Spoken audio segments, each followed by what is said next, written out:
இப்போ வந்து நம்ம ஓஷோ சாஸ்திரம் லைவாக போயிட்டுருக்கு.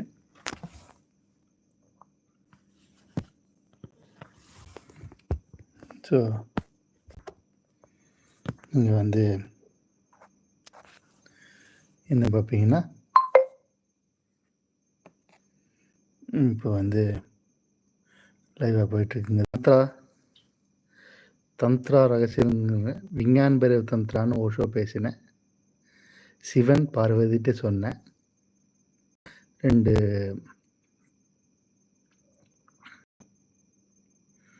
சிவன் பார்வதிட்டு சொன்ன தியான யுக்திகள் பற்றி பேச போகிறோம். இந்த புத்தகம் 5000 வருடங்கள் பழமையானது. சிவனும் பார்வதியும் பேசினதுனால இது வந்து இந்து மதமாக யாரும் நினைக்க வேண்டாம். இது வந்து தியான யுக்திகள் பற்றின புத்தகம். இந்த தியான யுக்திகள் பார்த்தீங்கன்னா உங்களுக்கு 5000 வருடங்கள் பழமையானது. இது வரைக்கும் மனிதகுலம் தோன்றினதுலேருந்து இப்போ வரைக்கும் அத்தனை மனுஷனுக்கும் ஏற்ற யுக்திகள் இதில் இருக்குது. எதிர்கால மனுஷனுக்கும் ஏற்ற யுக்திகள் இதில் இருக்குது. மொத்தம் 112 யுக்திகள் இருக்குது. ஸோ இது மனிதகுலம் தோன்றினதுலேருந்து எதிர்காலத்தில் தோண போகிற கடைசி மனுஷன் வரைக்கும் எல்லாத்த பற்றியும் இந்த இதில் இருக்குது. இந்த யுக்திகள் இருக்குது. அது வந்து உங்களுக்கு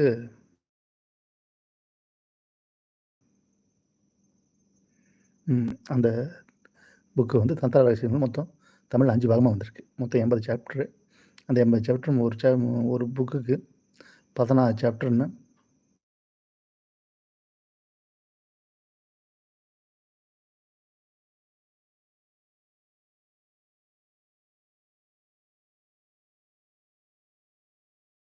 தான் முதல் சாப்டர். இந்த தந்திரனா என்ன, யோகானா என்னன்னு முதல் சாப்டர் திருப்பி எல்லா புக்லேயும் போட்டிருக்கு. அதுக்கப்புறம் அந்தந்த யுக்திகளை போட்டிருக்கு. இதில் நான் வந்து முதல் 2 அத்தியாயத்தை பற்றி ஆல்ரெடி யூடியூப்பில் ஓஷோ சாஸ்திரம் யூடியூப் சேனலில் வீடியோ போட்டிருக்கேன். என்னென்ன பேசியிருக்காரு ஏதுன்னு அந்த புக்கை பற்றி தந்திராலோசனை பற்றி அறிமுகம் பண்ணியிருக்கேன். அதுக்கப்புறம் முதல் 2 அத்தியாயத்தை பற்றி பேசியிருக்கேன். இன்னிலேருந்து இன்றைக்கி என்ன பேச போகிறோன்னா 3வது அத்தியாயத்துலேருந்து என்ன இருக்குன்னா தியான யுக்திகள் இருக்குது. இந்த யுக்திகள் என்னன்னு பார்த்தீங்கன்னா, முதல்ல என்ன விஷயம் உங்களுக்கு தெரியணும்னா, இந்த யுக்திகள் வந்து சிலருக்கு சில யுக்திகள் பொருந்தும், சில யுக்திகள் பொருந்தாது. அதுக்கு ஓஷோ என்ன சொல்கிறாருன்னா, தினமும் வந்து உங்களுக்கு வந்து குறைஞ்சது 3 நாளில் வந்து 3 மாதம்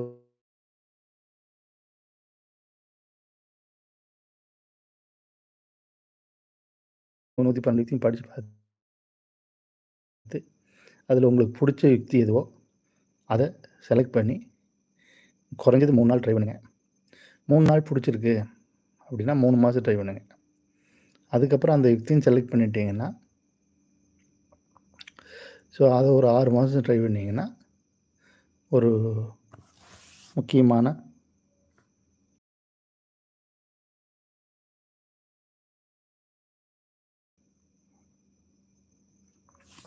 அதனால் உங்களுக்கு வந்து நீங்கள் என்ன பண்ணணும்னா, அந்த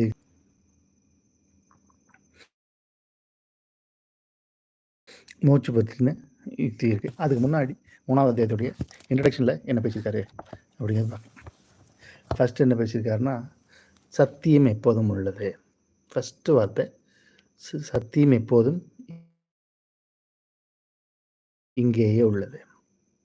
ஸோ சத்தியங்கிற வார்த்தை வந்து பார்த்திங்கன்னா, சத்தியங்கிற வார்த்தை வந்து பல விதங்களில் சொல்லப்படுது. என்னென்னா, நீங்கள் சத்தியத்தை பல விதங்களில் பார்க்கலாம். ஃபார் எக்ஸாம்பிள், சில பேருக்கு அது ஆளுக்கால் மாறுபடும். ஒரு 6-7 விதத்தில் பார்க்கலான்னு வச்சுக்கோங்களேன். சில பேருக்கு சத்தியங்கிறது மௌனமாக இருக்கலாம். சில பேருக்கு சத்தியங்கிறது அமைதியாக இருக்கலாம். சில பேருக்கு சத்தியங்கிறது ஒரு என்ன சொல்கிறது, ஒளியாக இருக்கலாம், வெளிச்சமாக இருக்கலாம். சில பேருக்கு சத்தியங்கிறது சத்தமாக இருக்கலாம். என்னென்ன விதத்தில் சத்தியத்தை போய் அடையிறாங்க, என்ன விதத்தில் சத்தியத்தை போய் ரீச் பண்ணுறாங்கங்கிறத பொறுத்து அவங்களுக்கு சத்தியம் என்னவா காட்சி அளிக்குதுன்னு இப்போ பார்க்குறாங்க, சத்தியத்தை எந்த விதமாக பார்க்குறாங்கங்கிறத பொறுத்து அது வந்து மாறுபடும். இதில் பார்த்தீங்கன்னா சில பேருக்கு அது பக்தி மார்க்கத்தில் கடவுளாக தென்படலாம். பக்தி மார்க்கத்தில் பார்த்தீங்கன்னா அது கடவுளாக தென்படலாம். சில நான் சொல்ல மாதிரி மௌனமாக தென்படலாம், அமைதியாக தென்படலாம். சில பேருக்கு தன்னை எறிதலாக நான் அப்படிங்கிறதா தென்படலாம், தன்னை எறிதலாக தென்படலாம். தியானம் பண்ணி தன்னை அறிஞ்சிக்கிறதா தென்படலாம். சில பேருக்கு அது பாட்டா, இப்போ வந்து மீராவோ சைத்தன்யாவோ அவங்களுக்கு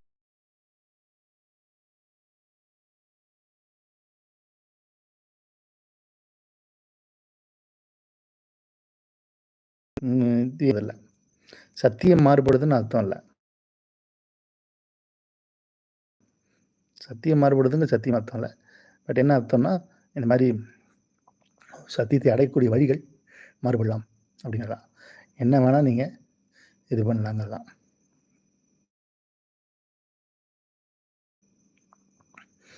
ஸோ நீங்கள் என்னென்னு பார்த்தீங்கன்னா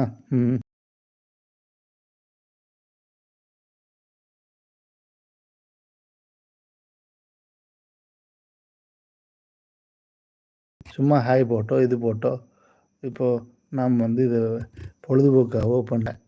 ஸோ ஏதாவது கேள்வி இருந்தால் கேட்கலாம், இதை படிச்சிருந்தீங்கன்னா. இல்லை அப்படின்னா இது நான் பார்க்குறேன்,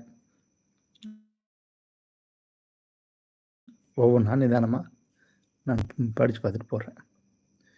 அதனால் சத்தியம் இங்கேயே எப்போதும் உள்ளது அப்படின்னா என்ன அர்த்தம்னா, சத்தியத்தை நீங்கள் தேடுறதுக்கு எங்கேயும் நகர வேண்டியதில்லை, நகர்தல் தேவையில்லை.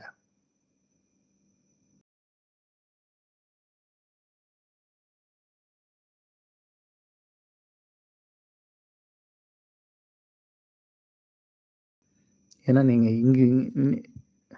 நீங்கள் ஏற்கனவே இங்கே தான் இருக்குன்னா நீங்கள் எங்கே இருக்கீங்களோ அங்கேயே தான் இருக்குது. ஸோ நகர்தல் சத்தியத்தை கொண்டு வரதுனால சத்தியம் எங்கிறதும் எப்போதும் இங்கேயே உள்ளதுங்கிற வார்த்தைக்கு அர்த்தமாக நம்ம பார்க்கலாம்.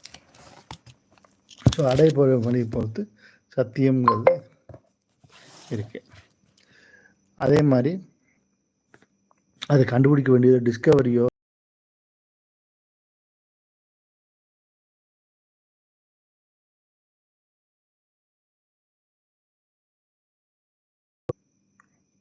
அதே மாதிரி மனம்ங்கிறது ஒன்றா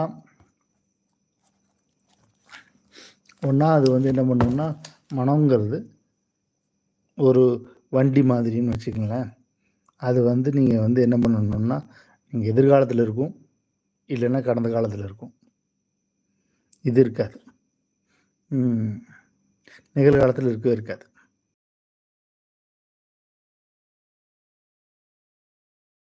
அது வந்து ஆசைப்படுறதுக்காக தான் இருக்குது, ஒரு யோசனை பண்ணுறதுக்காக தான் இருக்குது, உங்களுடைய பிம்பமாக தான் இருக்குது. அது வெறும் ஒரு உங்களுடைய எண்ண ஓட்டமுடைய பிம்பம்தான். நீங்கள் இத்தனை நாள் நீங்கள் மொழியை வச்சு கருத்தை வச்சு உங்கள் கடந்த காலத்து உணர்ச்சிகளையும் உணர்வுகளையும் வச்சு கட்டமைச்ச ஒரு எழுதின ஒரு புக்கு மாதிரின்னு வச்சுக்கலாம், ஒரு திரைப்படமோ ஒரு புக்கோ.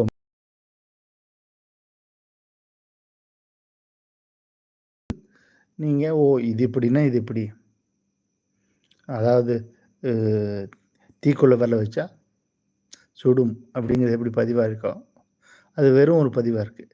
அதை பற்றி உங்கள் கருத்து என்ன அப்படின்னு கேட்டால் அதை பற்றி ஒரு கருத்து, அதை பற்றி ஒரு கருத்து, வெறும் உணர்ச்சிகளும் உணர்வுகளும் தொடர்பில்லாத வெறும் வார்த்தைகளால் பின்னப்பட்ட ஒரு வலைப்பின்னல் தான் உங்களுடைய எண்ணங்களும் சிந்தனையும். அதுக்கு பெஸ்ட் எக்ஸாம்பிள் எதுன்னு பார்த்தீங்கன்னா கணக்கு தான். யூ ஆர் ஆல்வேஸ், உங்களுக்கு கணக்குக்கும் எமோஷனுக்கும் என்ன இருக்குது? There is no emotion connection. நீங்கள் கணக்கு போடும்போது என்ன எமோஷனில் இருக்க முடியும்? அது இப்போ ஒரு லவ் பண்ணுறீங்க, ஒரு கோவப்படுறீங்க, ஒரு சாக்லேட் சாப்பிட்றீங்கன்னா சந்தோஷமாக இருப்பீங்க, ஒரு வலிக்குதுன்னா அழுவீங்க, இல்லை யாராவது திட்டுறாங்கன்னா கோவப்படுவீங்க. ஸோ ஒவ்வொரு செயலுக்கும் ஒரு கனெக்ஷன், உணர்வு கனெக்ஷன், உணர்ச்சி கனெக்ஷன் இருக்கு இல்லையா? அந்த மாரி எந்த கனெக்ஷன் இல்லாத ஒரு விஷயம் தான் வந்து இந்த கணக்குங்கிறது. அந்த மாதிரி உங்களுடைய கருத்துக்களும் கடந்த காலங்களும் பதிவு பெற்றிருக்கு. அந்தந்த கடந்த காலத்தில் நடந்த நிகழ்ச்சிகளுக்கு கனெக்ட் பண்ணி எமோஷன்ஸ் இருக்கு. அதனால உங்களுக்கு பார்த்தீங்கன்னா, அந்த எமோஷன்ஸ் இல்லாத வெறும் சிந்தனையா இருக்கிற பகுதியா நீங்க கொஞ்ச நாள் போக, போக, போக, போக டைம் ஆக, ஆக அந்த எமோஷன்ஸ் கட் ஆயிருது. அது வெறும் ஒரு உங்களுடைய ஒரு நீங்க உருவாக்கி வச்சிருக்கிற பிம்பத்தில் ஒரு பகுதியா மாறிருது. ஸோ நீங்க என்னவோ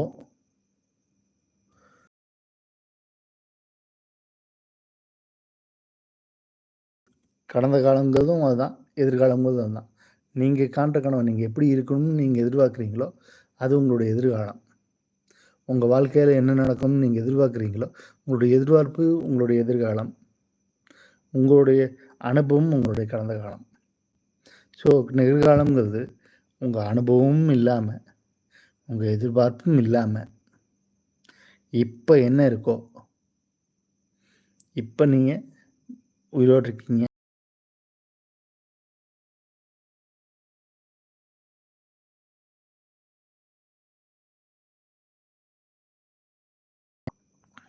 உணவு இருக்கு. இதெல்லாம் இருக்கு. ஸோ இப்போ, இன்னைக்கு, இங்க நீங்க லைவ் பார்த்துட்டு இருக்கும்போது உங்களுக்கு எந்த குறையும் இல்ல.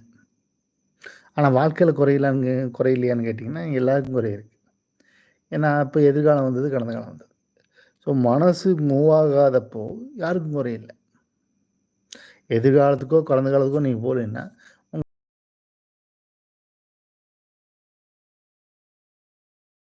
அதனால எதிர்காலத்தில இப்படி இருக்கணும்.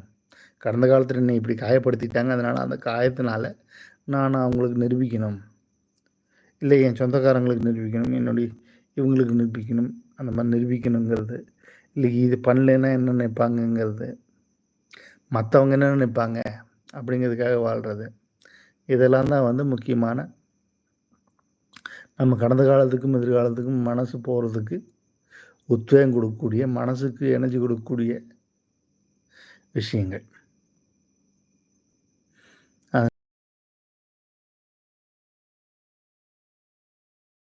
அப்படின்னு மூவ் ஆகுற மனசு நிகழ்காலத்தில் இருக்கணும். நிகழ்காலத்தில் இருந்தால் மனசு இருக்காது. மனசுக்கு அங்கே வேலை இல்லை.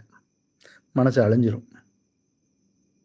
அப்போ ஆனால் நீங்கள் எப்போதும் நிகழ்காலத்தில் தான் இருக்கீங்க. ஸோ மனசும் நீங்களும் கனெக்ட் ஆகிறதே இல்லை. மனசுங்கிறது வெறும் உங்களுக்குள்ளே வச்சுருக்கிற ஒரு டேப் ரிகார்டுன்னு வச்சுருக்கீங்களேன். ஒரு கேமரா, வீடியோ கேமரா. என்னென்ன நடக்குதோ அது பூராத்தையும் ரெக்கார்டு பண்ணிகிட்டே இருக்கு. அந்த மாதிரி ரெக்கார்டு பண்ணிகிட்டு இருக்கிறத நிறுத்துறதே இல்லை.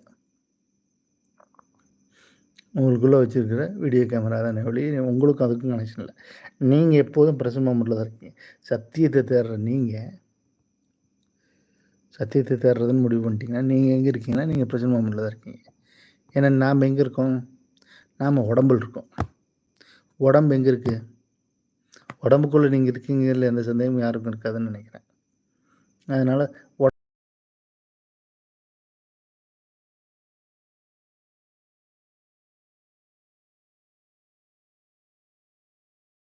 போகுது.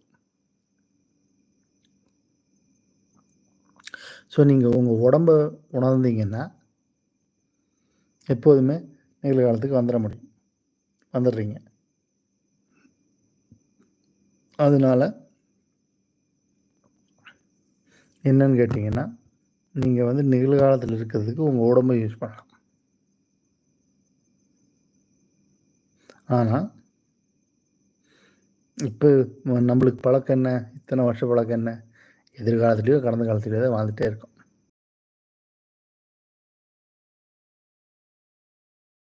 அப்படி பண்ணு, இப்படி பண்ணு, இதை பண்ணு, அதை பண்ணு, அதை பண்ணு, இதை பண்ணாத, இப்படி பண்ணு, அப்படி பண்ணு.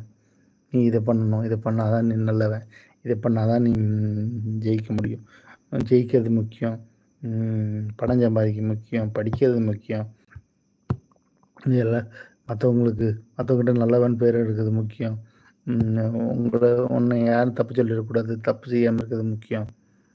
இப்படி ஏகப்பட்ட கண்டிஷன்ஸ். அதனால நம்மளுக்கு என்னென்னா, நம்ம வந்து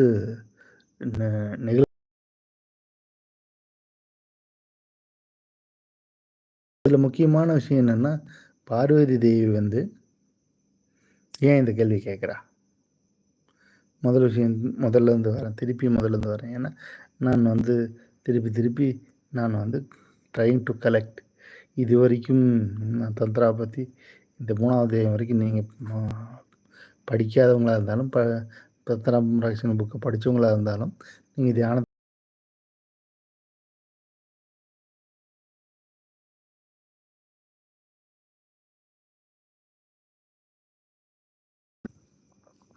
அதில் முக்கியமான பாயிண்ட் என்னென்னா, ஏன் தேவி வந்து திடீர்னு ஆல் ஆஃப் அ சடன் வந்து நீங்கள் என்ன இந்த யுக்தியை சிவன் சொல்கிறார். இந்த 112 யுக்திகளை சிவன் சொல்கிறார். தியானம் செய்யறதுக்கு வழி என்னன்னு சொல்கிறார். ஏன் சொல்கிறாரு? ஏன்னா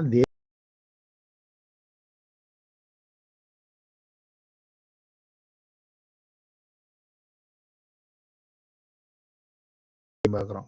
முதல் அத்தியாயத்தில் நீ யார் அப்படின்னு கேட்குற. ஏன்னா அவ அன்பில் கரையும் போது, காதலில் இருக்கும்போது, அவங்க 2 பேரும் கரைஞ்சிருக்கும்போது உருவமில்லாத ஒரு தன்மையை உணர்றான். அப்போ உருவமில்லாத ஒரு ஆளாக இருக்கிற இவர் யார் அப்படிங்கிற கேள்வி வருது. ஏன்னா அவர் வந்து சிவன்னு சொல்லி, இவங்க இப்படிப்பட்டவர்னு சொல்லி, இதுன்னு சொல்லி அதுன்னு சொல்லி தான் கல்யாணம் பண்ணுறாங்க.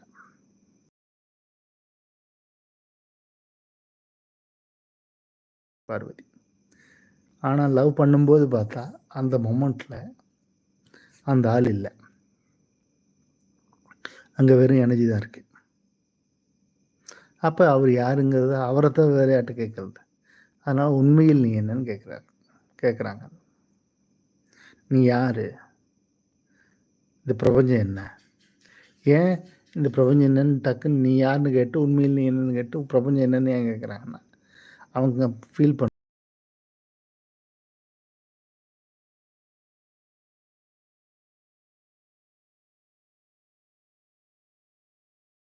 கேட்குறாங்க.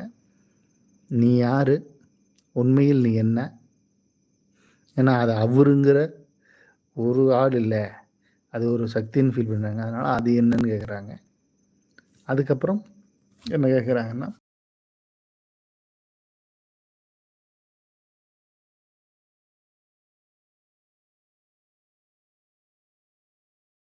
அப்போ சிவன் ஏன் பதில் சொல்லலை? இதுலமா இது இப்படி இது இப்படின்னு ஏன் பதில் சொல்லலை? ஏன்னா இப்போ என்ன சொன்னாலும் அவங்க மனசால் தான் புரிஞ்சுக்குவாங்க. மனசால் புரிஞ்சுட்டா அது அனுபவம் தராது, அவங்க கேள்விக்கு பதிலாக இருக்காது. அப்போ அதை அடைஞ்சாதான் அவங்களுக்கு அது என்னன்னு புரியும். அதை சொல்ல முடியாது. அதனால் அவர் என்ன பண்ணாருன்னா, நீ கேட்ட கேள்வி கேட்ட உடனே எனக்கு புரிய வைங்க, எனக்கு என் கேள்விக்கு பதில் சொல்லுங்கன்னு அவங்க கேட்கல.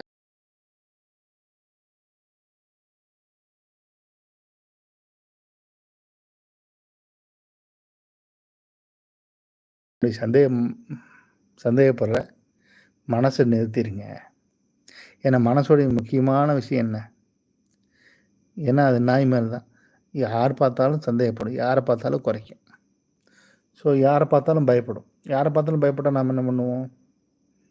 அவங்க யாருங்கிறத தெரிஞ்சுக்க விரும்புவோம். நீங்கள் எங்கே, உங்கள் சொந்த ஊர் எது, உங்கள் பேர் என்ன, ஊர் என்ன, எதுக்கு வந்திருக்கீங்க என்ன? ஏன்னா நம்மளுக்கு பயம். அடுத்தவங்களை பார்த்தா பேசிக்காக நம்மளுக்கு பயம். அதனால் நாம் என்ன பண்ணுவோம்னா,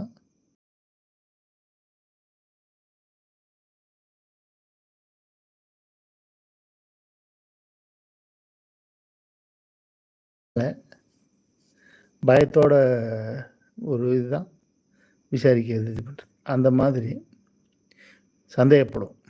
அவங்க நல்லவங்களா கெட்டவங்களான்னு சந்தேகப்படும். ஸோ பயத்தோட ஒரு வெளிப்பாடு சந்தேகம். மனமே வந்து பயத்தின் காரணமாக உருவானதான். மனுஷன் புலி பாயப்போதோ அப்படின்னு சந்தேகப்படும்போது புலி எங்கே இருக்குன்னு தெரிஞ்சுக்கணுங்கிறதுக்காக புலி கடைசியாக எங்கே வந்திருக்குன்னு தேட ஆரம்பித்தான். அப்போ அதை இது பண்ணி பார்த்து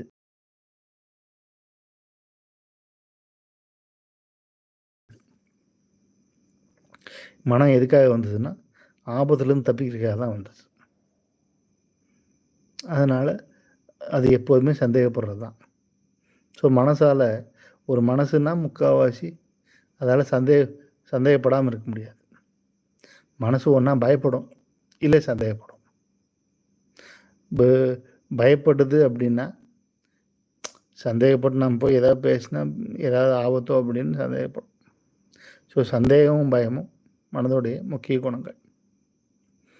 அதனால் நாம் எனது சந்தேகங்களை போக்குவீர்களாக அப்படின்னு சொன்னதுனால சந்தேகம் இல்லாமல் இருக்குன்னா ஒரே வழி அங்கே மனசை தாண்டின ஒரு விஷயத்தை பற்றின அனுபவம் வந்தால் மட்டும்தான் சந்தேகங்கள்லாம் போகும். பதில் கொடுத்துடலாம், அந்த சந்தேகத்தை தீர்க்க முடியாது. உங்கள் சந்தேகம் தீரணும்னா மனசை தாண்டின முதல் தியானமும் உங்களுக்கு கிடைக்கணும். அதுக்கப்புறம் உங்களுக்கு சந்தேகமே வராது. ஏன்னா நீங்களே அனுபவப்பட்டுறதுனால உங்களுக்கு அதை பற்றி சந்தேகமே இருக்காது.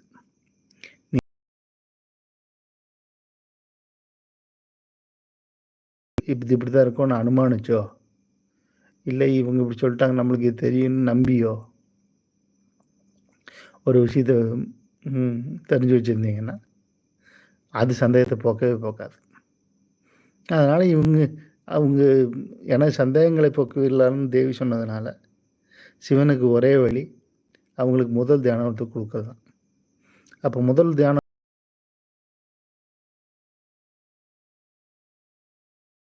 யுக்திகளை பண்ணாங்கன்னா அனுபவத்துக்கு ஒரு வாய்ப்பு. அதனால தான் விஞ்ஞான் பைரவ தந்திரா. விஞ்ஞான் பைரவ தந்திராவுங்கிற வார்த்தையினுடைய தலைப்பினுடைய புத்தக தலைப்பினுடைய அர்த்தம் விஞ்ஞான்னா அறிவியல், தந்திரான்னா யுக்தி, பைரவனா மனம் கடந்த நிலை. விஞ்ஞான் பைரவ தந்திரா மனம் கடந்த நிலை. மனம் கடந்த நிலையை அடைய உதவும் அறிவியல் பூர்வமான யுக்திகள். திருப்பியும் சொல்கிறேன், பைரவங்கிறது மனம் கடந்த நிலையை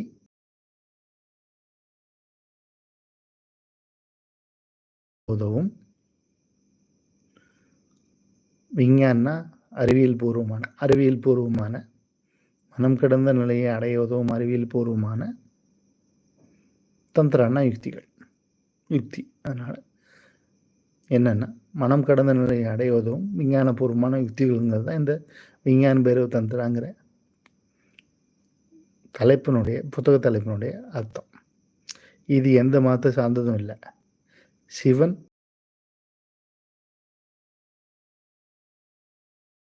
அது 7000 வருஷம் ஆயிடுச்சு. அது எத்தனை வருஷங்கிறது முக்கியம் இல்லை. முதல் மனுஷன் தோணுனதுலேருந்து கடைசி மனுஷன் தோன்ற வரைக்கும் ஆளுக்கு ஒரு யுக்தி இதில் கண்டிப்பாக பொருந்தும். அந்த மாதிரி 112 யுக்திகள் இது பண்ணியிருக்கு.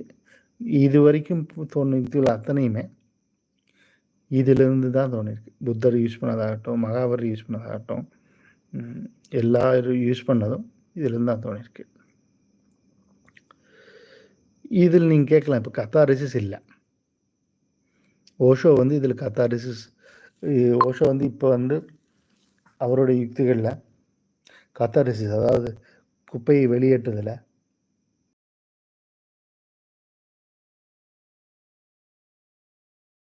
உங்கள் மனசை க்ளீன் பண்ணுறத ஒரு ஜிபரிஸாக இருக்கட்டும், ஒரு டைனமிக்காக இருக்கட்டும், ஒரு உளறலாவோ அல்லது ஒரு கோபமாகவோ ஒரு உணர்ச்சியாகவோ அல்லது வார்த்தைகளாகவோ உங்கள் மனசை வெளியே கொட்டுறத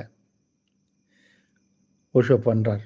எல்லா ஓஷோவோட யுக்திகளையும் அது ஒரு முக்கியமான விஷயமா இருக்குது. அந்த விஷயம் இந்த விஞ்ஞான பைரவ தந்திரால இல்லை. அதனால் நான் சஜஸ்ட் பண்ணுறது, நான் எல்லா யுக்திகளையுமே குறைஞ்சது 3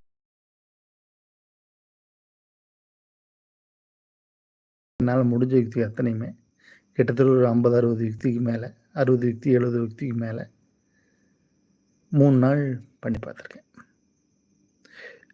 அதில் என்னுடைய சஜஷன், நீங்கள் எல்லா யுக்தியும் பண்ணுறதுக்கு முன்னாடி ஓஷோடைய டைனமிக் தியானத்தை பண்ணிவிட்டு இந்த யுக்தியை பண்ணிங்கன்னா பண்ணுறது ஈஸியாக இருக்கும். ஏன்னா இதில் கத்தாரிசிஸ் இல்லைங்க.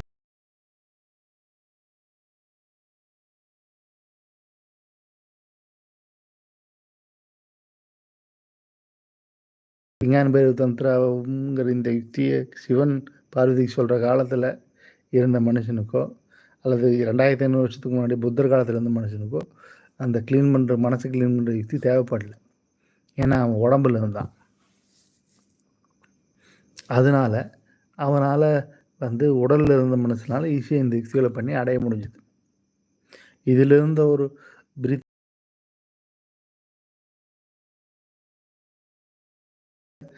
உபயோகப்படுத்தி இந்த தத்ராங்கிற இந்த 112 டெக்னிக்கில் ஒரு ஒரு யுக்தியை யூஸ் பண்ணி தான் புத்தர் ஞானம் அடைஞ்சார். அந்த யுக்தியை தான் அவர் விபாசனான்னு தன்னுடைய சிஷ்யர்களுக்கு இன்ட்ரடியூஸ் பண்ணார். அதன் மூலம் ஏகப்பட்ட பேர் ஞானம் அடைஞ்சாங்க.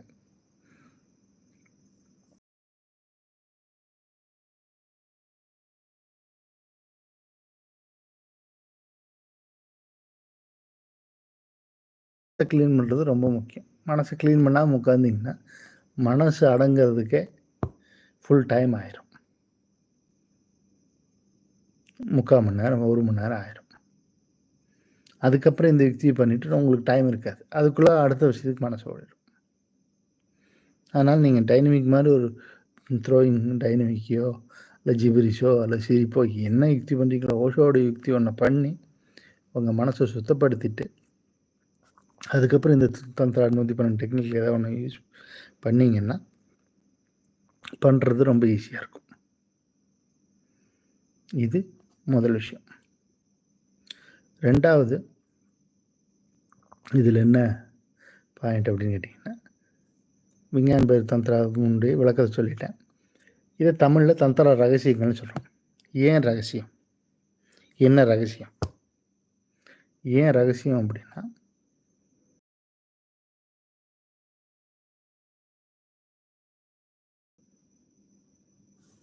ஒரு குருவால் தரப்படுற எல்லாமே ரகசியம்தான். ஏன்னா எப்போ தரணும், எவ்வளோ தரணும், எப்படி தரணும்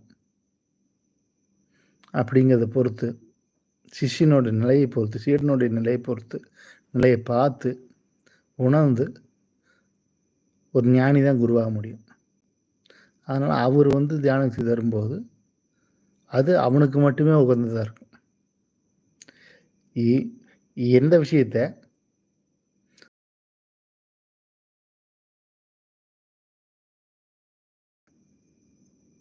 இப்போ எனக்கு மட்டும் ஒரு மொழி தெரியும், எனக்கு மட்டுமே ஒரு மொழி தெரியும்னா அந்த மொழியில் நான் பேசினா உங்களுக்கு புரியாதுன்னா அது ரகசியம் தானே.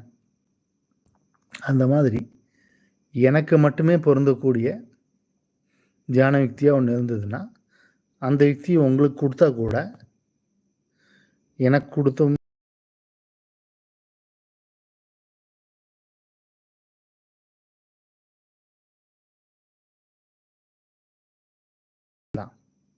இப்போ ஒரு பூட்டோடைய எல்லாமே பூட்டு தான், எல்லாமே சாவி தான். ஆனால் எல்லா பூட்டும் எல்லா சாவிக்கும் பொருந்துமா? பொருந்தாது இல்லையா? அந்தந்த பூட்டுக்கு அந்தந்த சாவி.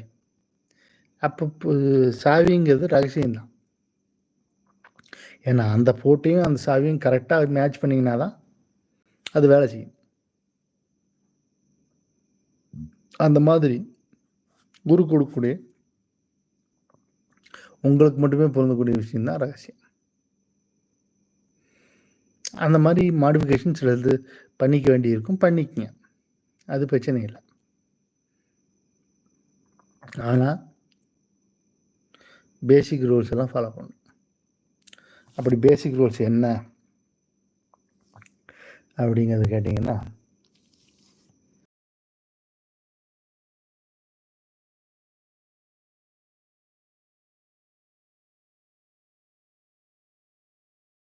இதை பற்றி ஃபஸ்ட்டு 112 டெக்னிக்கையும் 3 நாள் ட்ரை பண்ணேன். 112 டெக்னிக் ஒவ்வொரு மணி நேரம் ட்ரை பண்ணேன். டெய்லி 1 ட்ரை பண்ணுங்க. 1 மணி நேரம் ட்ரை பண்ணுங்க. முக்கியமாக விளையாட்டு மாதிரின்னு சொல்லுவார். தியானத்தை விளையாட்டு மாதிரி பண்ணணும். எப்படி பண்ணணும்? விளையாட்டு மாதிரி பண்ணணும். அப்படின்னா என்ன? ஒரு குழந்தை விளையாடுது, அதுக்கும் நாம் செய்கிற காரியத்துக்கும் என்ன வித்தியாசம்? இதை நீங்கள் முதல்ல புரிஞ்சுக்கணும். ஏன்னா சீரியஸ்னஸ் இல்லாமல் இருக்கணும், இறுக்கம் இல்லாமல் இருக்கணுங்கிறது ஒரு சொல்கிற முக்கியமான விஷயம். அதில் ஒரு சொல்கிறது விளையாட்டுத்தன்மை.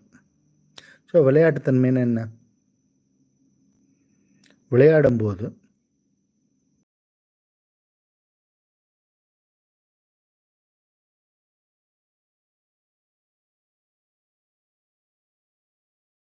விளையாடணும்னு தான் நினைக்கணும், அப்படியே ஜெயிக்கிறோமா தோக்கிறோமான்னு கவலைப்படாது. ஸோ முதல் விஷயம், நீங்கள் வாழ்க்கையில் விளையாட்டுத்தன்மையோடு இருக்கீங்கன்னா முதல் பாயிண்ட்டு, நீங்கள் எந்த விஷயத்தையும் ஜெயிக்கிறது தோக்குறதுன்னு பார்க்க வேண்டியதில்லை. இது முதல் பாயிண்ட்டு. முடிஞ்சால் எழுதிக்குங்க. ஏன்னா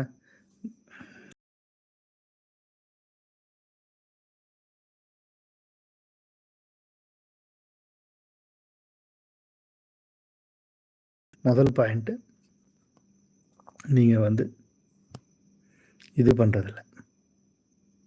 என்ன பண்ணுறதில்ல?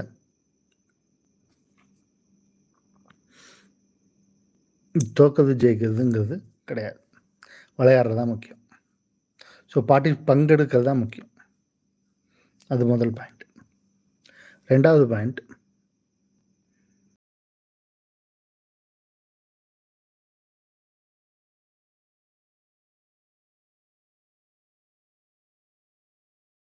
பரிசு கிடைக்குன்னு விளையாடுதா? இல்லை.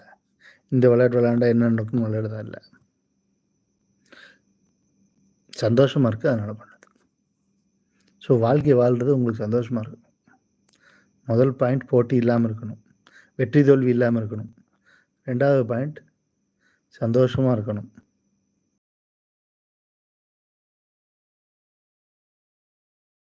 எப்படி முடிய போகுது, என்ன பண்ணுது, அப்புறம் முடிஞ்சால் என்ன பண்ணும், இந்த விளையாண்டா எப்படி இருக்கும், இந்த எதிர்கால யோசனைலாம் அது கிடையாது.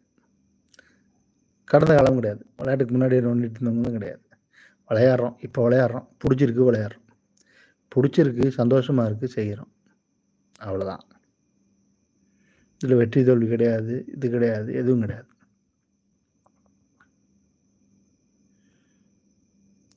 அதாவது சந்தோஷமாக செய்யணும்,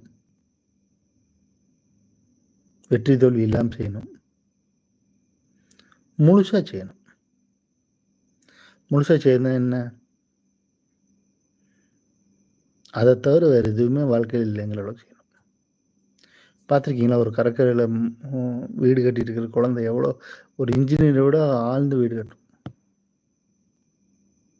ஒரு இன்ஜினியர் கூட அவ்வளோ தூரம் ஆழ்ந்து வீடு கட்ட மாட்டான். அந்த மாதிரி ஆழ்ந்து செய்யல். அது தவிர உலகத்தில் வேற ஒன்று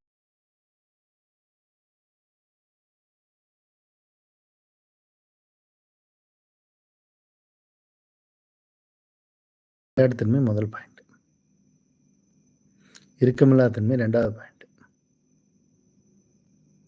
3வது பாயிண்ட்டு, முதல் தடவை செய்கிறீங்க அப்படின்னாலும் சரி, இல்லை கொஞ்ச நாள் செய்கிறீங்கன்னாலும் சரி, தினமும் ஒரு குறிப்பிட்ட நேரத்தை செலக்ட் பண்ணிக்கிங்க. உங்களுக்கு கம்ஃபர்டபுளான நேரத்தை செலக்ட் பண்ணிக்கிங்க. பசி இல்லாத, அதே சமயம் சாப்பிட்டு அப்படியே மதப்பில் இல்லாத நார்மலான நேரத்தை செலக்ட் பண்ணிக்கிங்க. தூக்கத்துக்கு முன்னாடி நேரத்தை செலக்ட் பண்ணிக்கிங்க. தூங்க போகிற நேரத்தில் பண்ணுறது சில தியானங்கள் அப்படி செய்யலாம். பட் மோஸ்ட் ஆஃப் தியானங்கள் ரொம்ப தெளிவாக இருக்கிற நேரத்தை செலக்ட் பண்ணிக்கிங்க. டயர்டாக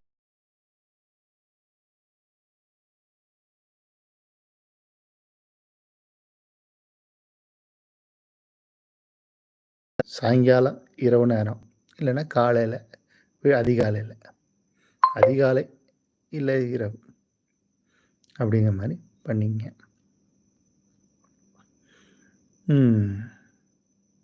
அப்படி பண்ணிட்டீங்கன்னா, அந்த நேரம் செலக்ட் பண்ணிக்க. அதே மாரி ஒரே இடத்துல இடமும் ஒரு ரூம் செலக்ட் பண்ணுவீங்க. வீட்ல இந்த இடத்துல உட்காந்து மெடிடேஷன் பண்ணுறோம்னு செலக்ட் பண்ணுவீங்க. அந்த இடத்துல உட்காந்து மெடிடேஷன் பண்ணுவீங்க.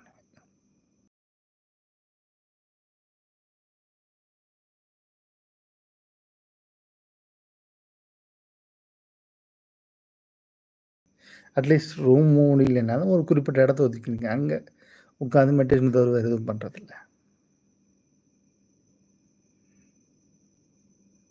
அதே மாதிரி சேர்ல உட்காராதீங்க.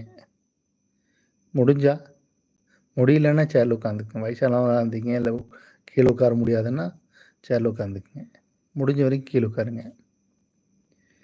பத்மாசனம் போட்டு உட்கார வேண்டியது.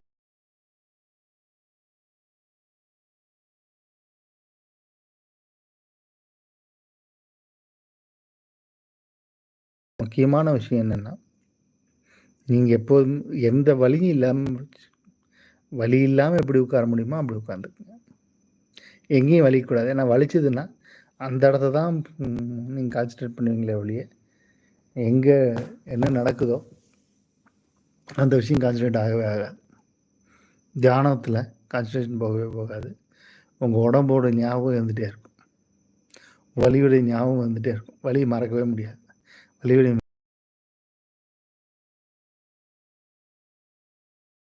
மறக்கவே முடியாது. அதனால் வலி இல்லாமல் உட்காந்துக்குங்க.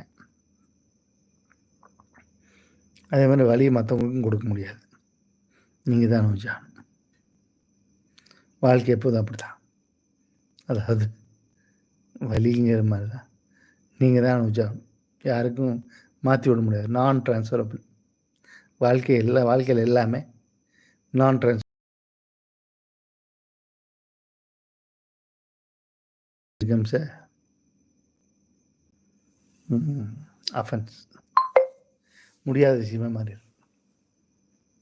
அதனால் நீங்கள் குறிப்பிட்ட நேரத்தில் உட்காருங்க, குறிப்பிட்ட இடத்துல உட்காருங்க. முடிஞ்சால் ஒரு குறிப்பிட்ட விதமான ட்ரெஸ் போட்டுக்குங்க. ஒரு குறிப்பிட்ட பனியன், குறிப்பிட்ட ஷார்ட்ஸுங்கிற மாதிரி ஒரு குறிப்பிட்ட ட்ரெஸ்ஸை போட்டுக்குங்க. அதே ட்ரெஸ்ஸு துவச்சி ஒரு 2 செட்டு வச்சுக்குங்க. திருப்பி துவச்சி மெடிடேஷன் பண்ணும்போது அந்த 2 செட்டில் ஏதோ ஒரு செட்டு தான் போடுறதுன்னு ட்ரெஸ்ஸையும் செலக்ட் பண்ணிக்கங்க. ட்ரெஸ்ஸு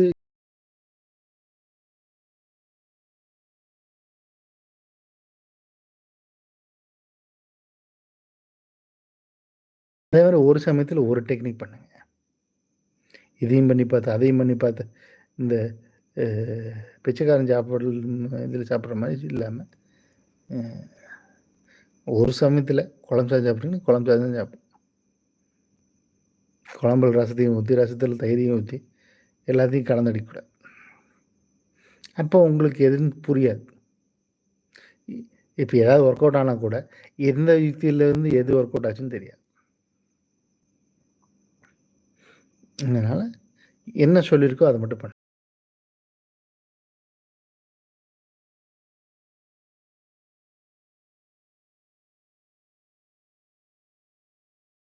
தியானத்தில் உங்கள் அறிவை யூஸ் பண்ணாதீங்க. உங்களுக்கு தெரிஞ்சது, புரிஞ்சது, அறிஞ்சது, உங்கள் அனுபவம். நீ பெரிய பருப்புன்னா நீ அடைஞ்சிருக்கணும், அடையலை. அப்போது நீங்கள் என்னை கேட்கலாம், நீ அடையலை இல்லை, அப்போ நீ பேசுகிறேன். நான் ஓஷோவோட தான் பேசுகிறேன், நான் என்னோட பேசலை. ஓஷோ இதில் என்னென்ன சொல்லியிருக்காரோ அதுதான் பேசுகிறேன். தந்திர ரகசியங்கள் எது சொல்லியிருக்காரோ வெவ்வேறு இடங்களில் சொல்லியிருக்காரு. நான் முழு புத்தகத்தையும் படிச்சிருக்கேன். நான் எல்லாத்தையும் சேர்த்து சொல்கிறேனே ஒழிய, நான் ஓஷோ சொன்னது தான் சொல்கிறேனே ஒழிய. ஸோ தந்திர ரகசியங்கள் இது பண்ணும்போது உங்கள் அறிவை ஒதுக்கி வச்சுக்கணும். உங்கள் அறிவை வெளி உலகத்தில் காட்டிக்கலாம், மற்றவங்ககிட்ட பேசும்போது காட்டிக்கலாம். முதல்ல நான் அடைஞ்சதுக்கப்புறம் பேசுறது மற்றவங்களை கூப்பிட்டு வரும்போது காட்டிக்கலாம். தியானம் பண்ண வாங்கன்னு கூப்பிடும்போது காட்டுங்க. நீங்கள் தியானம் பண்ணும்போது காட்டாதீங்க.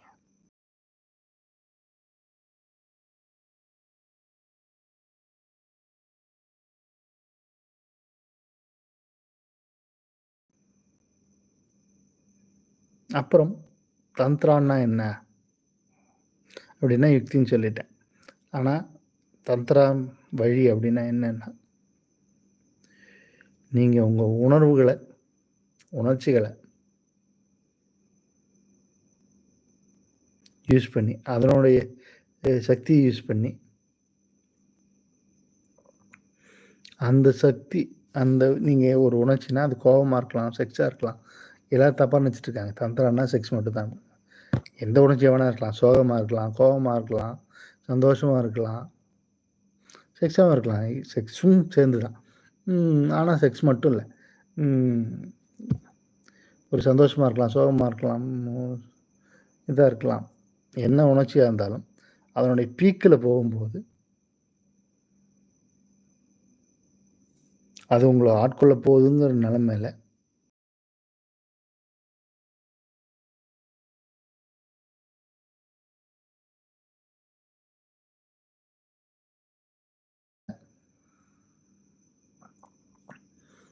நீங்கள் சாட்சி பாவமாக பிரிஞ்சிருப்பீங்க. உங்கள் உணர்வு பிரிஞ்சிருக்கும். அப்போ மனசு, உடம்பு, உங்களுடைய பாஸ்ட்டு, உங்களுடைய மனசு பூராவுமே அங்கே இருக்கும்.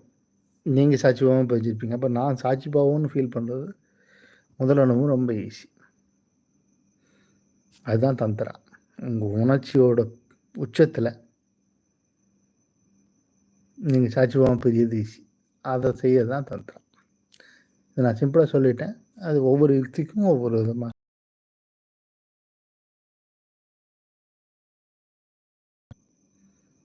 அதே மாதிரி நீங்கள் எதுவும் வேண்டியதில்லை, எதுவும் பண்ண வேண்டியதில்லை. நீங்கள் பண்ண வேண்டியதெல்லாம் யுக்தியே கரெக்டாக பண்ண வேண்டியதுதான். ஏன்னா இட் இஸ் சயின்டிஃபிக், அறிவியல் பூர்வமானது. அறிவியல் பூர்வமான யுக்திங்கிறதுனால நீங்கள் எதுவும் எக்ஸ்ட்ரா சேர்த்த வேண்டியதில்லை, உங்கள் அறிவை யூஸ் பண்ண வேண்டியதில்லை. So don't interfere your self.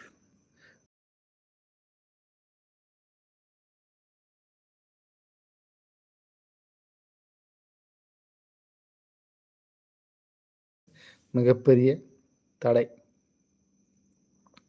அதனால் உங்களை நீங்கள் குறுக்கு கொண்டு வராதீங்க. Please please please.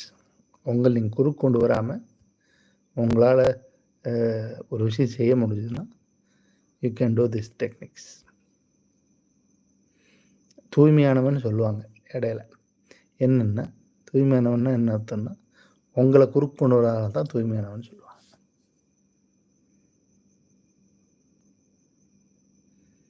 ஒரு விஷயத்தை சொல்கிறோம்னா அது இந்த கால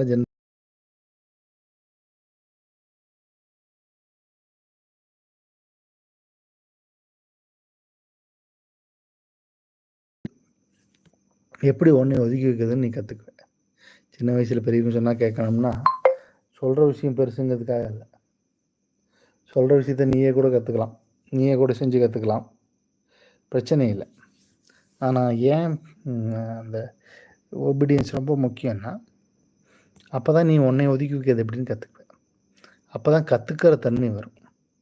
உங்களை நீங்கள் ஒதுக்கி வச்சா தான் நீங்கள் கற்றுக்க முடியும். ஸோ உங்கள்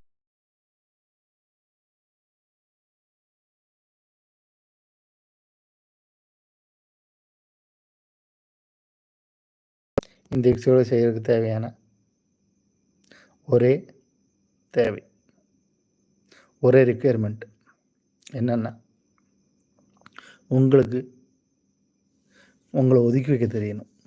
அது மட்டும்தான். அதை நீங்கள் செஞ்சிட்டா ஈஸியாக நீங்கள் இந்த யுக்தியோடு செஞ்சிடலாம். இப்போது சிவன் நேரடியாக பார்வதியோட மனசை நிகழ்காலத்தை நோக்கி திருப்பறதுக்கு யுக்தி திருப்பினாதான் அது நிற்கும் எதிர்காலத்துலேயும். ஏன்னா நீங்கள் அதை ட்ரை பண்ண முடியாது. ஏன்னா இது இங்கேயே இருக்குது, மனசு நிகழ்காலத்திலேயே இல்லை. ஆனால் உடம்பும் நீங்களும் இங்கேயே தான் இருக்கீங்க. நீங்கள் உங்களை தான் தேடுறீங்க. நீங்கள் என்னவா இருக்கீங்களோ அதுதான் தேடுறோம் நம்ம.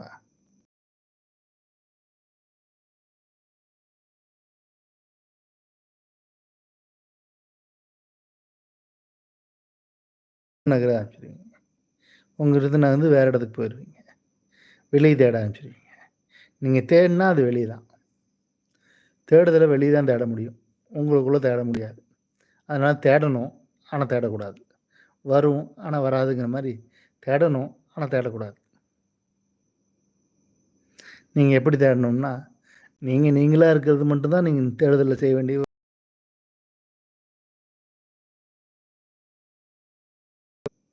இதில் நகர்றதுக்கு ஒரே விஷயம். இதில் நீங்கள் பயணப்படணும்னா, உங்கள் பயணம் நீங்கள் நகராத இருக்கிறதுலேருந்து தான் ஆரம்பிக்கும்.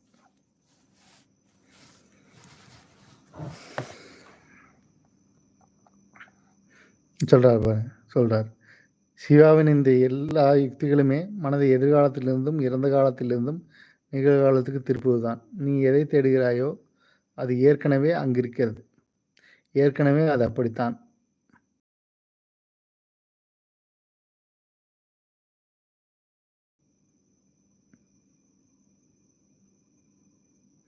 தேடாமல் இருக்கிறதே தேடுதலாக மாற்றிடுங்கிறார். ஸோ நீங்கள் எதை தேடினாலும் அது இந்த உலகத்துக்கு சார்ந்தது தான். ஏன்னா தேடுதல் இந்த உலகத்துக்கு சார்ந்தது தான்.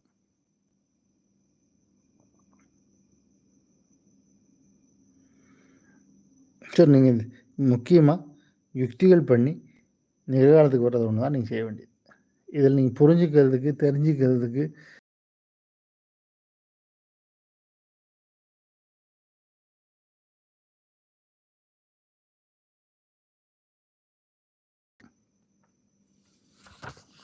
ஸ்ட்ரைட்டாக யுக்தி செஞ்சீங்கன்னா எல்லாமே பண்ணிக்கலாம்.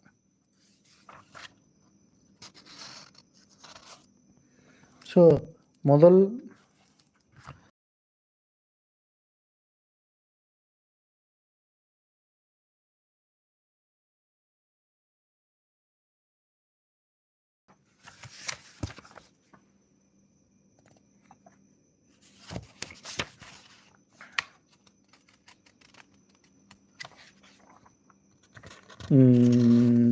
இருங்க சொல்ல, அதாவது எத்தனை யுக்தின்னு பார்த்தேன். மூச்சோட 9 யுக்தி இருக்குது. மூச்சோட யுக்தி 9 இருக்குது. 9 யுக்தி இருக்குது. வெறும் மூச்சுக்கு நீங்கள் ஒன்றும் டூல்ஸ் தேவையில்லை. உங்களோட எப்படி இருந்தாலும் இருக்குது. ஸோ அதனோட யுக்தி என்னங்கிறது அடுத்த லைவ் எப்போன்னு இன்னும் பிளான் பண்ணல. பட் அடுத்த லைவில் யுக்தியில் பற்றி பார்ப்போம். இப்போ உங்களுக்கு ஏதாவது கேள்வி இருந்தால் கேளுங்க. ஆடியோ போட்டு கேளுங்க, எனக்கு கேட்கும். ஏன்னா நான் எல்லாத்தையும் படிச்சுட்டு பதில் சொல்லிட்டு இருக்கிற மாதிரி இல்லை.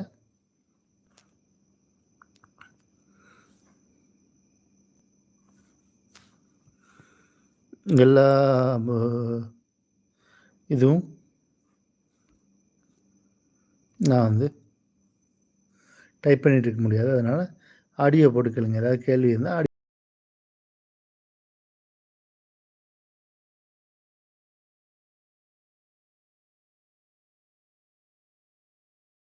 அத்தியாயம் முதல் புக்கில் 3வது அத்தியாயம். மொத்தம் 112 யுக்தி இருக்குது. அத்தியாயம் 80 இருக்குது.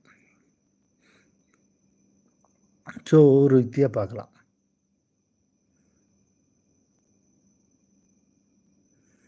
இது இந்த விளக்கம் சொல்கிறதுக்கே இத்தனை நேரம் ஆகிட்டதுனால அடுத்த லைவில் நம்ம யுக்திகளை பற்றி பார்க்கலான்னு நான் நினைக்கிறேன். நான் 5 நிமிஷம் யுக்திகளை பற்றி பேசுறதுக்கு 5 நிமிஷம் பத்தாது.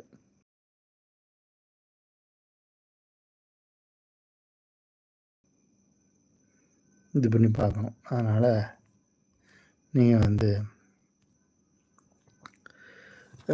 சொல்லலாம். இன்னொன்று என்னென்னா, இந்த யுக்திகள் 5000 வருஷம் பழசுங்கிறதுனால முக்கியமாக நான் சொன்ன விஷயம் ஞாபகம் வச்சுக்கோங்க. ஓஷோவோட யுக்தி ஏதோ ஒன்று மைண்டை க்ளீன் பண்ணுற ஏதோ ஒரு யுக்தி பண்ணி தான் நீங்கள் பண்ணணும்.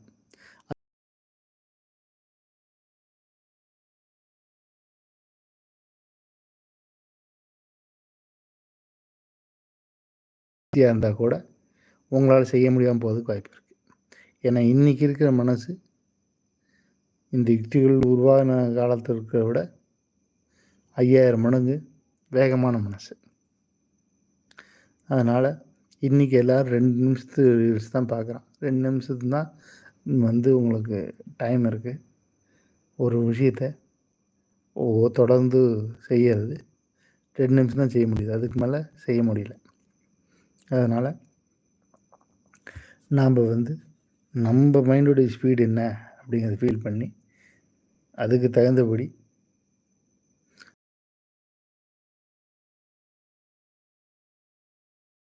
எல்லாராலையும் முடியறதில்லன்னு சொல்லி தான் புத்தகம் படிக்க எல்லாராலையும் முடியறதில்லன்னு சொல்லி தான் நான் வீடியோ போடுறதுன்னு ஆரம்பித்தேன்.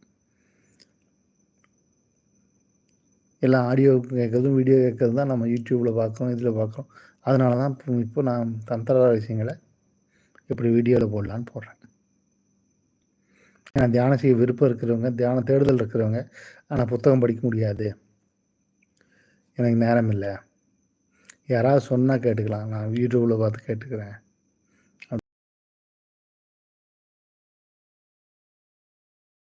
12 யுக்திகளையும் நான் 3 நாள் எல்லா யுக்திகளையும் படித்து பார்த்துருக்கேன். எல்லா யுக்திகளையும் செஞ்சு என்னால் முடிஞ்ச யுக்தியெல்லாம் செஞ்சுருக்கேங்கிறதுனால என்னால் ஈஸியாக பேச முடியும். அதே மாதிரி இந்த புக்கை டிரான்ஸ்லேட் பண்ண தியான் சித்தார்த் அவர்கள் என்னுடைய ஃபாதர், என்னுடைய அப்பா தான். அதனால் அவருடைய வாழ்க்கையும் எனக்கு ஃபுல்லாக தெரியும். அவர் எப்படிப்பட்டவர், எப்படி இருந்தாருங்கிறதெல்லாம் தெரியும். அதனுடைய இன்ட்ரடக்ஷன் நான் ஆல்ரெடி முதல்ல இதுலேயே கொடுத்துருக்கேன். மொழிபெயர்ப்பாளர்கள் பற்றி பேசுகிறதும் வீடியோ ஆல்ரெடி இருக்குது. பார்க்காதவங்க அடுத்த லைவுக்கு முன்னாடி இந்த புத்தகத்துக்குள்ள இந்த லைவை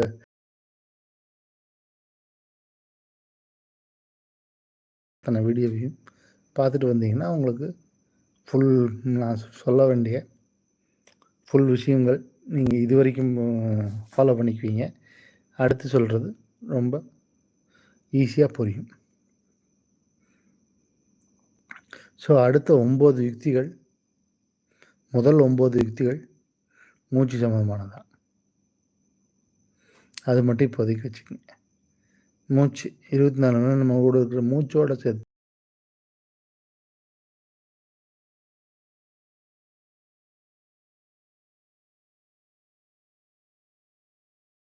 பண்ணதுனால தான் புத்தர் எந்த டூலும் தேவையில்லாமல் நிறைய பேர் அடைய முடிஞ்சுது.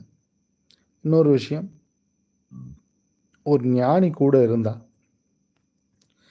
அது உங்களுடைய சாதி கூட ஜாஸ்தி பண்ணும்.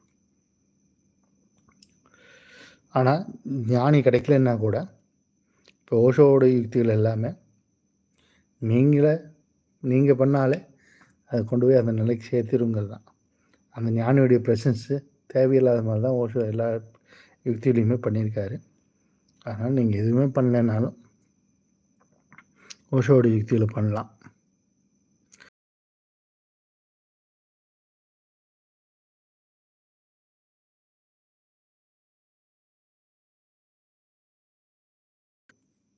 சுலபமாக இருக்கும். இல்லை இந்த யுக்திகள் தான் எனக்கு பெட்டர் அப்படின்னு சொன்னீங்கன்னா வெல்கம். ஆனால் ஓஷோவோட யுக்திகள் இருக்கிற மனசோட க்ளீனிங்கை நீங்கள் பண்ணாமல் பண்ணிங்கன்னா உங்களுக்கு கொஞ்சம் சிரமமாக இருக்குங்கிறது தான் ஃபேக்ட். அதுக்கு டைனமிக் இருக்குது, நகரமாக இருக்குது. ஆனால் ஏதோ ஒரு யுக்தி, ஏதோ ஒரு மனசை க்ளீன் பண்ணுற யுக்தி பண்ணுறது தான் நல்லது. இல்லைன்னா கொஞ்சம் சிரமம், கொஞ்சம் டைம் எடுக்கும். நீங்கள் அந்த க்ளீனிங்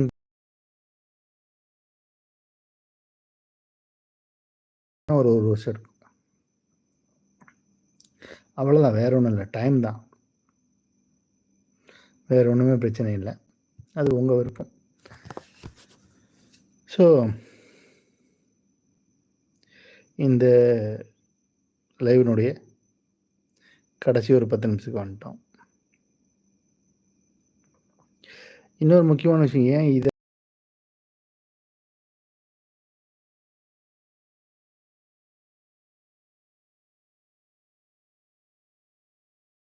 பேசியிருக்காரு, புத்தருடைய தம்மபுத்தை பற்றி பேசியிருக்காரு. அது புத்தர் பேசுன்னு போதனைகள் பற்றி ஃபுல்லாக பேசியிருக்காரு. அற்புதமான புத்தகம் தான். ஆனால் அந்த போதனைகளை நீங்கள் புரிஞ்சுக்கிட்டு நீங்கள் வாழ்க்கையில் அப்ளை பண்ணணும். தனியாக புரிஞ்சுக்கிறது ஒரு ப்ராசஸ், படிக்கிறது ஒரு ப்ராசஸ், அதுக்கப்புறம் புரிஞ்சுக்கிறது ஒரு ப்ராசஸ்,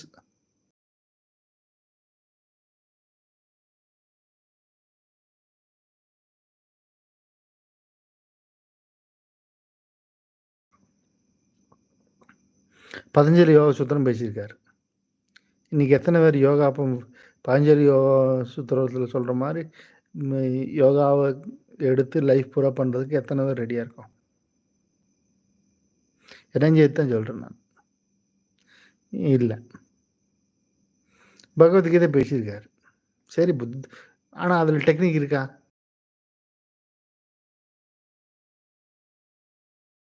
இல்லை. வாழ்க்கையை மாற்றக்கூடிய டெக்னிக் இல்லை. ஸோ புரிதல், தெரிதல், அறிதல்ங்கிறதெல்லாம் இல்லாமல் வெறும் டெக்னிக்காக இருக்கிற புத்தகம் இதுதான். அதனால தான் இதை வந்து செலக்ட் பண்ணேன். இதை என்ன என் அளவுக்கு எனக்கு தெரிஞ்சு இந்த 112 டெக்னிக்குமே 3 நாள் ட்ரை பண்ணுற அளவுக்கு, 60-70 டெக்னிக் ட்ரை பண்ணுற அளவுக்கு யாருக்கும் நேரமும் இல்லை. எனக்கு தெரிஞ்சு யாருமே பண்ணல. எனக்கு தெரிஞ்சு 100 பேர் பண்ணியிருக்கலாம், நாங்கள்லாம் பண்ணிட்டு தான் இருக்கோம், அதுதான் பண்ணிகிட்டு இருக்கோம்னு நிறைய பேர் சொல்லலாம். எனக்கு தெரிஞ்சு யாரும் பண்ணல. அதனால் நான் வந்து சரி நாம் சொல்லி தான் ஆகணும் அப்படிங்கிறதுனால சொல்கிறேன்.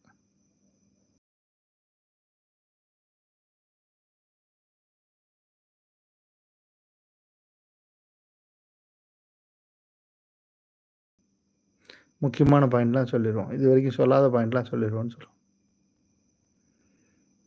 அதே மாதிரி இந்த ஓஷோ சாஸ்வத் மேடம் வந்து அவினாசி கந்தம்பாளையத்தில் தமிழ்நாட்டில் இருக்குது, இந்தியாவில் இருக்குது, அவினாசியில் இருக்குது. 1982 இந்த சென்டர் இருக்குது. 1982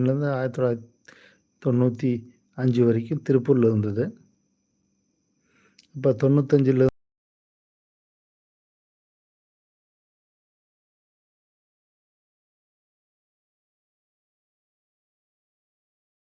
2007 2010 வரைக்கும் திருப்பூரில் இருந்தது. திருப்பூர் ராயபுரத்தில் இருந்தது. இப்போ அவினாசி கந்தம்பாளையத்தில் இருக்குது ஓஷோ சென்டர். இங்கே தினமும் காலையில் 6 to 7 ஒரு தியானமும், காலைல 10 to 11 ஒரு தியானமும், சாயங்காலம் 6 to 8 ஒரு தியானமும் நடந்துகிட்டே தான் இருக்குது.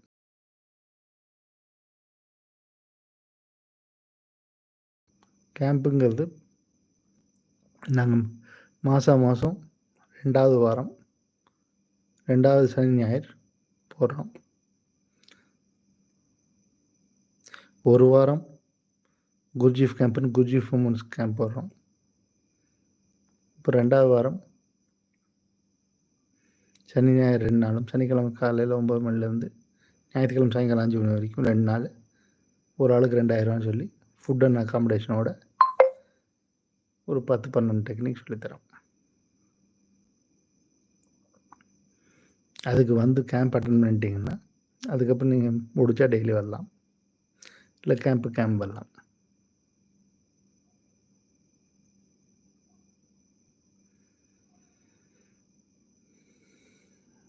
இதுதான் விஷயம்.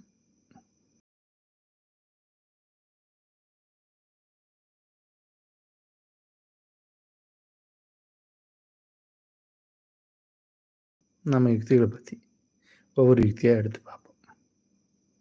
1 மணி நேரத்தில் எத்தனை யுக்தி முடியுதோ பார்ப்போம். முதல் 9 யுக்திகள் மூச்சை சார்ந்தவை, மூச்சை அடிப்படையாக கொண்டவை.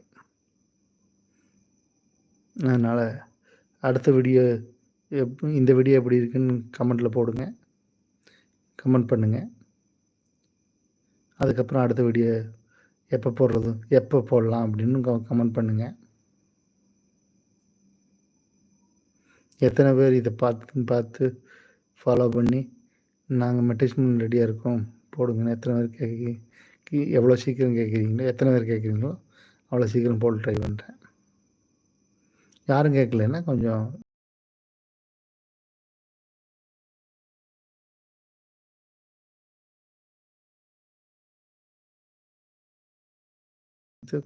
கமெண்ட்டில் போடுங்க. ஏதாவது கேள்வி இருந்தால் திருப்பி இன்னொரு லைவில் வந்து கிளியர் பண்ணுறேன். நிறைய பேர் கேள்வி கேட்டிங்கன்னா இன்னொரு லைவில் வந்து கிளியர் பண்ணுறேன். எங்களுடைய ஃபேஸ்புக் பேஜ் ஓஷோ சாஸ்வதம்னு இதில் போட்டிங்கன்னா, தமிழில் போட்டிங்கன்னா வரும். அதே மாதிரி ஓஷோ சாஸ்வதம்னு பேஜும் இருக்குது.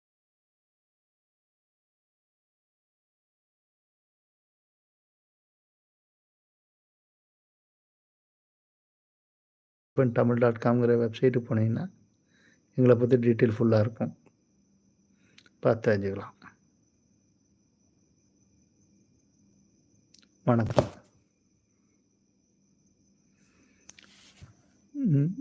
நேசத்துடன் நிர்தோஷ்.